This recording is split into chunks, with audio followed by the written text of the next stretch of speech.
নমস্কার। আমি আপনাদের কাছে কটি পর্ব জুড়ে দায়িত্ব, কর্তব্য, অধিকার এই বিষয়ে কথা বলে যাচ্ছি। এখন আপনাদের মনে হতে পারে যে যিনি দায়িত্ব, কর্তব্য, অধিকার সম্বন্ধে বলছেন, ইনি কি কোনো রাজনৈতিক দলের নেতা, অথবা ইনি কি কোনো বৈষ্ণব সাধুগুরু যিনি আমাদের উপদেশ দিচ্ছেন? না, আমি এসব কিছু না। আমি একজন সাধারণ মানুষ। আমি কলকাতার কলেজ স্ট্রিটের একটি বই দোকানে চাকরি করি মাত্র, কিন্তু কর্তব্যবোধে এক সময় অনেক রকমের কাজ করেছিলাম।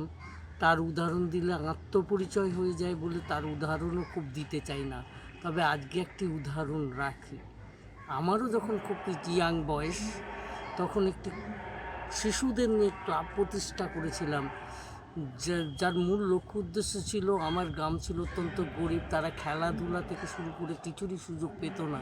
সেরকম একটি গ্রামে একটি ক্লাব প্রতিষ্ঠা করে তাদেরকে খেলাধুলার বিভিন্ন বিষয়ে প্রশিক্ষণ দিয়ে একটি উৎসবের সূচনা করেছিলাম, যে উৎসবটির নাম ছিল শিশু উৎসব। সেই উৎসব করতে গিয়ে বাড়ির টেবিল চেয়ার নিয়ে গিয়ে ঠাকুমার গোয়াল ঘরের চট দিয়ে মঞ্চ বানিয়ে গ্রামের ছেলে মেয়েদের নিয়ে উৎসব করেছিলাম। তার শোভাযাত্রা প্রভাত ফেরি, বর্ণাঢ্য প্রভাত ফেরি নয়, গ্রামের ছেলে মেয়েরাই ছেঁড়া জামা কাপড় পরে প্রভাত ফেরি করেছিল তাদের পতাকা নিয়ে।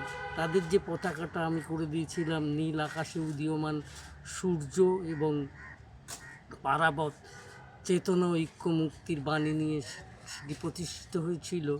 এটাও একটি কর্তব্য বোধেই সেদিন করেছিলাম। আমার মনে হয়েছিল এই অবহেলিত ছেলেগুলোরও একটা সুযোগ পাওয়ার অধিকার আছে, সেই কর্তব্য বোধেই সেদিন করেছিলাম। আজকে সেই কথাটি বললাম আপনাদের কাছে, ফলোয়া করে প্রচার করার জন্য নয়, এটাও একটি কর্তব্য। আপনারাও এই ধরনের কর্তব্য করতে পারেন, করলে ভালো হবে। এই কথা বলে আজকের মতো সমাপ্তি ঘোষণা করছি। পরবর্তীকালে আমি আরও কথা আপনাদের সামনে বলবো। নমস্কার।